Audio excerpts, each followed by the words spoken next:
সরকার পতন হওয়ার পর আমার আমার মানে লোকজন তারপর সবাই আমাকে বলা শুরু করেছে রাস্তাঘাটে আমি যখন নেমেছিলাম সরকার পতন হওয়ার পর তখন আমাকে বলেছে যে এবার তোমার আম্মু আব্বুর বিচার হবে।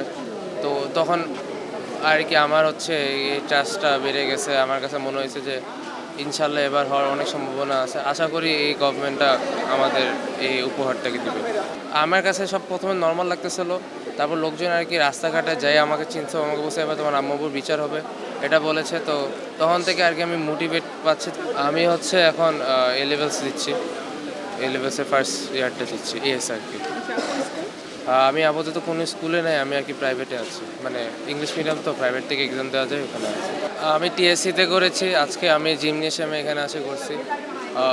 আমার পক্ষে আমার যেহেতু সামনে এক্সাম, আমার পক্ষে যাওয়া সম্ভব না।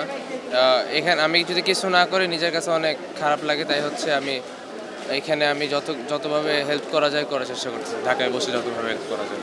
আসলে এটা দেখে বোঝা যাচ্ছে সবার যে দেশ যে ঠিক করার, যে দেশ রিফর্ম করার যে যত ইচ্ছা, এটা দেখে প্রমাণ হয়ে যাচ্ছে। মানে সবার দিক দিয়ে, সব দিক দিয়ে ধরেন আমার একটা ফাউন্ডেশন আছে, ওই ফাউন্ডেশন আমি টাকা সব কালেক্ট করে ধরেন 20-30 হাজার টাকা কালেক্ট করে আমি টিএসসি দিয়ে দিচ্ছি, বা আমি আমার যতটুক পারি অতটুক থেকে আমি বিস্কুট বা যেগুলো খাওয়া যায় ওইগুলো আমি কিনে, বা যেগুলো দরকারি আর কি, যে ওইগুলো কিনে আমি টিএসসিকে দিচ্ছি বা অন্য একটা গ্রুপকে দিচ্ছি যারা হচ্ছে এটা আর কি এটা নিয়ে ফেনীতে বা মানে যেখানে আর কি বন্যা হয়েছে ওখানে যাচ্ছে।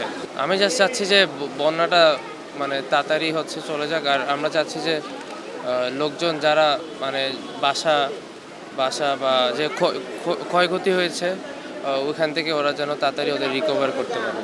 আমার খুব ভালো লাগতেছে যে এখানে কোনো মানে কোনো টিম মানে এখানে ফুল টিম ওয়ার্ক আছে, মানে টিম একটা দেশ হিসাবে কাজ করতেছে, কেউ গ্রুপ হিসাবে কাজ করতেছে না। ধরেন যে একটা গ্রুপ এভাবে কাজ করতেছে, সবাই টিম হিসাবে কাজ করতেছে, মানে একটা দেশ হিসাবে কাজ করতেছে, এটাই আমার কাছে ভালো লাগতেছে। আমি আন্দোলনের প্রথম সময় থেকে আমি ছিলাম। আমি প্রায় সময় আমি আন্দোলনে গিয়েছি, তারপর হচ্ছে মাঝে মাঝে তো যাওয়া সম্ভব হয় না।